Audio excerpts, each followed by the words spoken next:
कहानी शुरू होती है और हमें केव रिसर्चरों को दिखाया जाता है जो कि गुफा की गहराई में रिसर्च कर रहे होते हैं। रिसर्च के दौरान उन साइंटिस्टों को एक ऐसा रास्ता मिलता है जो कि धरती की गहराई के अंदर जा रहा था, जो अंदर से पूरी तरह से खोखला होता है। ये लोग उस रास्ते को खोजकर काफी खुश थे। अभी ये जब आपस में बातें करते हैं तो उन्हें कुछ सुनाई देता है। वो आवाजें खोजे गए उन रास्तों की गहराइयों से आ रही थी जो कि काफी डरावनी थी। और तभी उस केव की गहराई से अजीब तरह के उड़ने वाले क्रिएचर बाहर आते हैं और वो क्रिएचर साइंटिस्टों पर हमला करके उन्हें मार देते हैं। और उन साइंटिस्टों को मारने के बाद वो क्रिएचर उस जगह से ऊपर आ जाते हैं जहाँ से साइंटिस्ट उस केव के अंदर आए थे। और अब वो सारे क्रिएचर आजाद हो चुके हैं जो कि इंसानियत और धरती के अन्य जीवों के लिए खतरा है। इसके बाद हम दूसरी ओर कैली नाम की एक लड़की को देखते हैं जो कि सुन नहीं सकती, पर वो आसपास की चीजों को महसूस कर सकती है और वो लोगों के लिप्स पढ़ा करती है बातों को समझने के लिए। एली अपनी फैमिली के साथ रहा करती है जिसमें उसके पिता ह्यूज के अंकल गैलन और उसकी माँ कैरी, ग्रैंड मदर और एक छोटा भाई है। क्योंकि एली सुन नहीं सकती इसलिए उसके ज्यादा फ्रेंड्स नहीं है, पर एली का एक दोस्त रॉब होता है जो कि इसके साथ काफी समय बिताया करता है। अब एली घर पहुंचकर जब अपने डॉग को देखती है तो वो आसमान की तरफ देखकर भौंक रहा था। इसके बाद हम रात में देखते हैं जब ये सभी डिनर कर रहे थे। यहाँ पर ये लोग आपस में साइन लैंग्वेज का यूज करते हैं ताकि एली भी समझ सके कि वो आपस में क्या बात कर रहे हैं। इसके बाद एली सोने से पहले देखती है कि उसके घर के ऊपर आसमान में फाइटर हेलीकॉप्टर्स उड़ रहे हैं। एली उन हेलीकॉप्टर्स में ज्यादा ध्यान न देकर सोने चली जाती है और इसके कुछ घंटों बाद अचानक उसकी मॉम उसे उठाती है और सभी लोग टीवी के पास जाके बैठ जाते हैं। उनके घर के आसपास शोर हो रहा था, आसमान में फाइटर प्लेन्स उड़ रहे थे और यहाँ टीवी पे न्यूज चल रही होती है कि फिंसबर्ग और फिलाडेल्फिया में अचानक से बहुत भारी मात्रा में लोग मर रहे हैं कुछ अजीब से उड़ने वाले क्रिएचरों की वजह से, और ये तेजी से फैलता जा रहा है। ये बात सुनकर ह्यूज की फैमिली डर जाती है। यहाँ ह्यूज का पड़ोसी गैलन भी पहुंच जाता है और तभी इन लोगों को न्यूज में इफेक्टेड एरिया से एक वीडियो दिखाया जाता है जहाँ पर एक लेडी अपने आप को बचाने के लिए अपने बच्चे के मुंह में टेप लगा दिया था और वो एक नोट लोगों को दिखाती है जिस पर लिखा था कि शोर बिल्कुल भी मत करना। ये सुनने के बाद ह्यूज अपने फैमिली मेंबर से कहता है कि सभी लोग अपने फोन को साइलेंट कर लो। टीवी पर वही प्राचीन केव भी दिखाया जा रहा था जहाँ पर साइंटिस्ट रिसर्च करने गए थे और वहाँ से उन अजीब से क्रिएचरों को आजाद कर दिया। और तभी अचानक टीवी ब्लैंक हो जाती है और इमरजेंसी ब्रॉडकास्ट चैनल चालू हो जाता है जहाँ पर बताया जा रहा था कि सभी लोग घर के अंदर रहना, अपने घर के दरवाजे और खिड़कियां बंद कर लीजिए और आवाज नहीं करनी है और घर से बाहर बिल्कुल भी मत जाइए। यहाँ ह्यूज का दोस्त गैलन अपने घर से औजार और हथियार लेके आना चाहता है ताकि अगर वो सारे क्रिएचर इन पर हमला करे तो वो बचाव कर सके। जिस पर ह्यूज कहता है कि नहीं, हमें बाहर नहीं जाना है। अभी अभी न्यूज में बताया गया है कि हमें घर के अंदर और शांत रहना है, पर ये लोग शहरी इलाके में रहा करते थे। जिस पर एली कहती है कि हम आबादी वाले क्षेत्र में रहते हैं, जल्द ही वो क्रिएचर यहाँ तक पहुँच जाएंगे, हमें यहाँ से चले जाना चाहिए। वो यह सभी अपना सामान तैयार करके यहाँ से दूर सेफ जगह में जाने का फैसला करते हैं। यह सभी अपनी अपनी गाड़ियों में सामान रख रहे थे और इसके बाद ये लोग दो गाड़ियों में अपने आप को बचाने के लिए यहाँ से निकल पड़ते हैं। तभी रास्ते में एली शहर की ओर देखती है जहाँ की हालत काफी बुरी थी। वहाँ पर उन क्रिएचरों ने हमला कर दिया था। हम दूसरी ओर सबवे स्टेशन में देखते हैं जहाँ पर लोगों की लाशें पड़ी हुई थी। उन क्रिएचरों ने किसी को भी नहीं छोड़ा, पर कुछ लोग अब भी सबवे के अंदर अपने आप को बचाने की कोशिश में शांत बैठे हुए थे। पर तभी अचानक यहाँ पर एक लेडी जिसका बच्चा छोटा होने की वजह से रो रहा था और क्योंकि इन लोगों को बचना था तो वहाँ पे एक आदमी उठकर उस लेडी को सबवे के बाहर जाने के लिए कहता है। वो लेडी जब सबवे के बाहर कुछ दूर आगे जाती है तो अचानक उसका बच्चा रोने लगता है और वो सारे क्रिएचर उस साउंड की ओर अट्रैक्ट होकर उन्हें खत्म कर देते हैं। दूसरी ओर ह्यूज और उसकी फैमिली कार से आगे बढ़ रही थी। उन्हें कार के रेडियो से न्यूज मिलती है कि पूरे ईस्ट स्टेट सीबोर्ड इलाके में इमरजेंसी घोषित कर दी गई है। नागरिकों को चेतावनी दी जाती है कि इन्फेक्टेड एरिया से दूर चले जाइए। यहाँ एली अपने दोस्त रॉब से बातें कर रही थी टैब पर। रॉब अब भी अपने घर पर ही होता है अपने पेरेंट्स के साथ। यहाँ ये लोग अपनी गाड़ियों से आगे बढ़ रहे थे। ह्यूज और गैलन कुछ दूर आगे जाने पर फ्यूल स्टेशन पे अपनी गाड़ी रोकते हैं। इधर गैलन और ह्यूज अपनी गाड़ी पे फ्यूल डला रहे होते हैं कि दूसरी ओर एली जो कि अपने डॉग को बाहर सुसु कराने लाई हुई थी कि तभी वहाँ पर एक आदमी उस पर गन तान देता है। ये देखकर एली की फैमिली उसकी ओर तेजी से जाती है। यहाँ पर वो शख्स ह्यूज से कहता है कि जल्दी से गाड़ी की चाबी दो।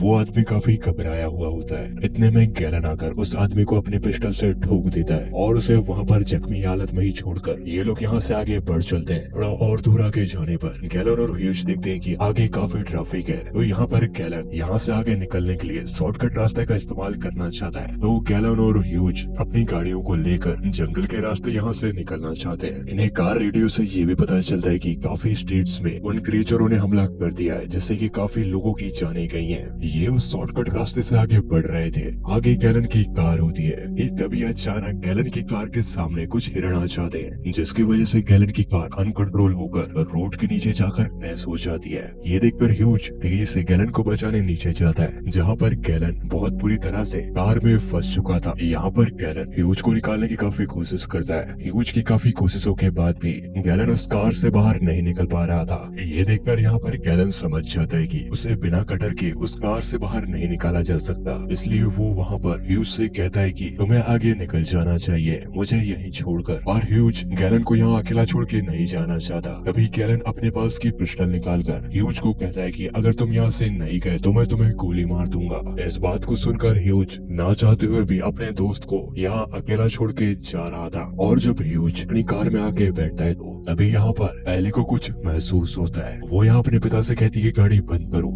तभी वहाँ पर वही क्रीचर इन पर हमला कर देते हैं, जैसे कि ह्यूज की फैमिली पूरी तरह से डर जाती है और चीखने लगती है। चीख की आवाज यहाँ गैलन भी सुन लेता है। वो अपने पिस्टल से गोलियां फायर करने लगता है ताकि वो अपने दोस्त की फैमिली को बचा सके। और गैलन के ऐसा करते ही वो क्रिएचर गैलन की पिस्टल की आवाज की ओर अट्रैक्ट होकर उसकी ओर जाने लगते हैं। वो सारे क्रिएचर गैलन पर अटैक करके उसे खत्म कर रहे थे और यहाँ ह्यूज और उसकी फैमिली सिर्फ गैलन की आवाजें सुन रही थी। ह्यूज भी कुछ नहीं कर सकता था। यहाँ ह्यूज का डॉग तेजी से भौंक रहा था, इसलिए वो अपने डॉग को कार के बाहर कर देता है। ये लोग अब यहाँ और नहीं रुक सकते क्योंकि इनके आसपास बहुत से क्रिएचर हैं। यहाँ ह्यूज अपनी फैमिली को बचाना चाहता था, इसलिए वो कार से धीरे से बाहर आता है। वो बड़े ही आराम से आगे बढ़ रहा था। वो आसपास देखता है, उसे कोई क्रिएचर दिखाई नहीं देता कि तभी वहाँ पर एली की ग्रैंडमा कार के अंदर अस्थमा की मरीज होने की वजह से खांसने लगती है, जिसके कारण एक क्रिएचर इनकी कार के ऊपर आ जाता है और वो क्रिएचर कार को तेजी से स्क्रैच कर रहा था। हम उस क्रिएचर को ध्यान से देखें तो उसकी आंखें नहीं दिखाई दे रही थी। वो सिर्फ साउंड को महसूस करके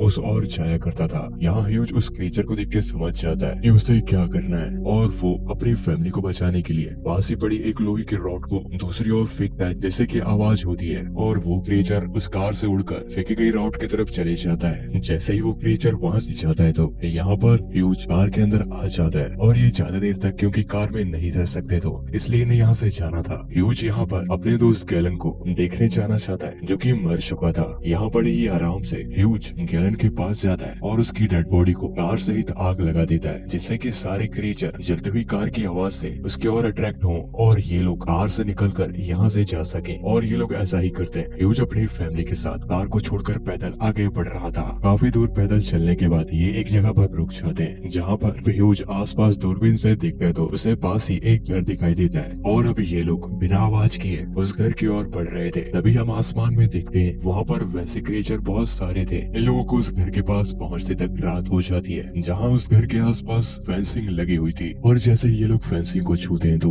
वहाँ पर आवाज होने लगती है। ये लोग नीचे बैठ जाते हैं पर उस घर की मालिक बाहर आती है बंदूक लेकर। उसे उन क्रिएचर के बारे में बिल्कुल भी अंदाजा नहीं था। वो उन लोगों को गन दिखा के कहती कि तुम यहाँ से चले जाओ। वो बहुत शोर कर रही थी। फिंच और उसकी फैमिली उस लेडी को कुछ समझा पाते कि तभी वो क्रिएचर उस लेडी पर हमला कर देते हैं और उसे वो क्रिएचर खा जाते हैं। अब इसके बाद ह्यूज और उसकी फैमिली इस तार की जालियों के आसपास देखती है कि इस तार के उस पार जाने का कोई रास्ता है क्या। तभी यहाँ ह्यूज को पानी निकलने का पाइप दिखता है जो कि काफी बड़ा था और ह्यूज अपनी फैमिली को वहीं रुकने के लिए कहता है और वो उस पाइप के अंदर जाकर चेक करता है कि वो सेफ है या नहीं। वो बड़े ही आराम से पाइप के उस पार तो निकल जाता है और उस पाइप के अंदर एक स्नेक था जिसे ह्यूज नहीं देख पाता। ह्यूज पाइप के इस पार आने के बाद घर के अंदर जाके चेक करता है कि कोई और इंसान तो नहीं है, जहाँ पर उसे कोई भी दिखाई नहीं देता। तो वो अपनी फैमिली को इशारा करके एक एक करके अंदर आने के लिए कहता है। जब ह्यूज की फैमिली उस पाइप के अंदर आती है तो कुछ दूर आगे आते ही ह्यूज के बेटे को स्नेक दिखाई देता है और अब क्योंकि पूरी ही फैमिली उस पाइप के अंदर थी तो आवाज होते ही वो क्रिएचर इन पर हमला करने लगते हैं। सबसे लास्ट में ह्यूज की वाइफ कैली होती है जिसके पैर को वो क्रिएचर जख्मी कर रहे थे।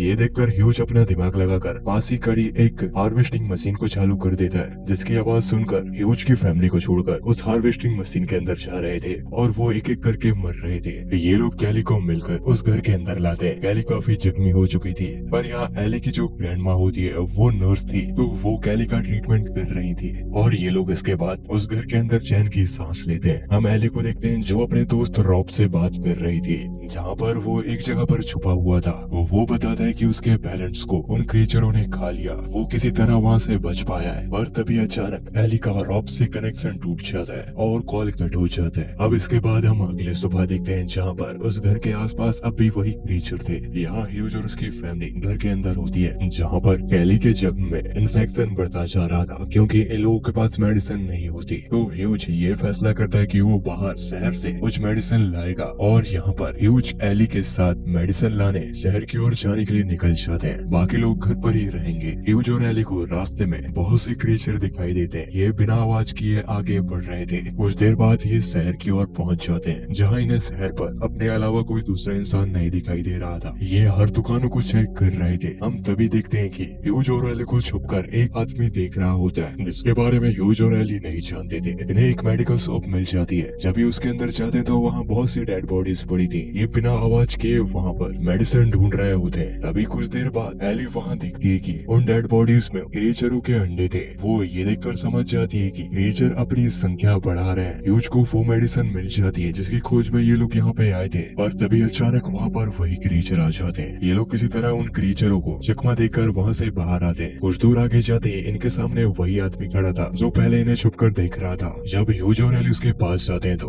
वो एक नोट में ये लिख के बताता है कि क्या तुम हमारे साथ ज्वाइन होना चाहते हो। और ह्यूज और एली ऐसा कुछ नहीं चाहते थे, इसलिए वो उसे वहीं छोड़कर चुपचाप आगे बढ़ते हैं। ये लोग आगे बढ़ रहे थे तो अब हम उस आदमी को देखते हैं जिसकी जबान नहीं थी। अब यहाँ ह्यूज और एली घर तक पहुंच जाते हैं, जहाँ एली को अपने टैब से ये पता चला होता है कि इन क्रिएचरों को ठंड बिल्कुल भी पसंद नहीं है, इसलिए आर्टिक सर्कल में अब भी लोग बचे हुए हैं। तभी घर के बाहर वही आदमी दिखाया जाता है जिसकी जबान नहीं थी। उस आदमी ने अपने साथ कुछ और लोगों को लेके आया होता है। वो आदमी फिर से ह्यूज को नोट में ये लिख के बता रहा था कि तुम हमारे ग्रुप को ज्वाइन कर लो। इसके जवाब में ह्यूज उस आदमी को कहता है कि तुम यहाँ से चले जाओ और प्लीज हमें तुम अकेला छोड़ दो। पर वो आदमी ह्यूज की बात नहीं मान रहा था। वो एली को यहाँ से ले जाना चाहता है। इस बात को सुनकर ह्यूज उस पर गन तान देता है और उसे यहाँ से जाने के लिए कहता है। इसके बाद हम रात पे देखते हैं जहाँ पर एली को रॉब का मैसेज आता है।